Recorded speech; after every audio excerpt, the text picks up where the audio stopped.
Hello বন্ধুরা, আজকে আরেকটা ভিডিও নিয়ে চলে এসেছি। আজকে আমরা যাচ্ছি বোলবমে জল ঢালতে। রাস্তায় যেতে যেতে অনেক নাচ গান আনন্দও করলাম আমরা, চারিদিকে সব ডিজে গান বাজছিল। সো অনেকটা হাঁটার পরে আমরা পৌঁছে গেলাম পতিরাম ধামের কাছাকাছি। এবার আমরা যাচ্ছি জল তুলতে। দেখতে পাচ্ছ আশপাশে মেলার মতো অনেক দোকান বসেছে, অনেক ঘট কলসি বাতাসা ফুল টুল এসবের দোকান দিয়েছে। তো তোমরা দেখো এখানে অনেক ভক্তরা চান করার জন্য দাঁড়িয়ে আছে। তো দেরি না করে আমিও চান করতে চলে গেলাম।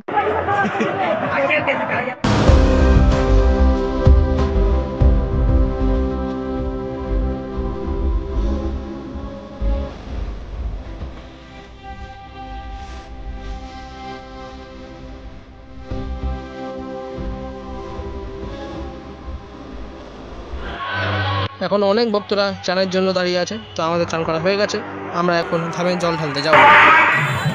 দেখতে দেখতে সকাল হয়ে গেল। তো লাইনে দাঁড়িয়ে থাকার জন্য অত রাতে ভিডিও করতে পারিনি। তো চলো এবার দেখা যাক। অনেক ভক্তরা আবার এভাবেও যাচ্ছে। তো অনেকের আবার জল ঢালা হয়ে গেল। তো ভিড়ের জন্য আমাদের হয়নি। তো আমরা এখন যাচ্ছি জল ঢালতে। ফাইনালি আমরা পৌঁছে গেলাম পতিরাম ধামের সামনে। তো এবার আমরা জল ঢালতে ঢুকে যাব। তো আমার সঙ্গে বন্ধুরাও আসছে। তো আমরা এখন লাইনে দাঁড়িয়ে আছি। দেখতেই পাচ্ছ প্রচুর ভক্তদের ভিড় এখানে হয়েছে। তো আমরা এখন ভেতরে ঢুকে গেলাম। তো প্রচণ্ড ভিড় এখানে। এবার আমাদের জল ঢালার কাজ শেষ।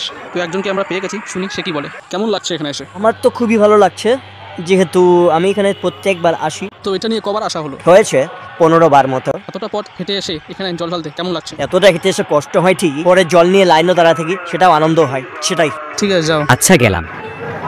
সকালবেলা তো নদীর ঘাটে এখনো ভক্তদের ভিড়। তো আমাদের জল ঢালার কাজ শেষ, এবার আমরা বাড়ি ফিরে যাচ্ছি। তো বন্ধুরা, ভিডিওটি ভালো লাগলে লাইক করে দিও আর কমেন্টে হর হর মহাদেব লিখে দিই।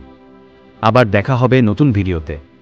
ততক্ষণ সবাই ভালো থাকুন আর এই চ্যানেলটি সাবস্ক্রাইব করুন। ধন্যবাদ।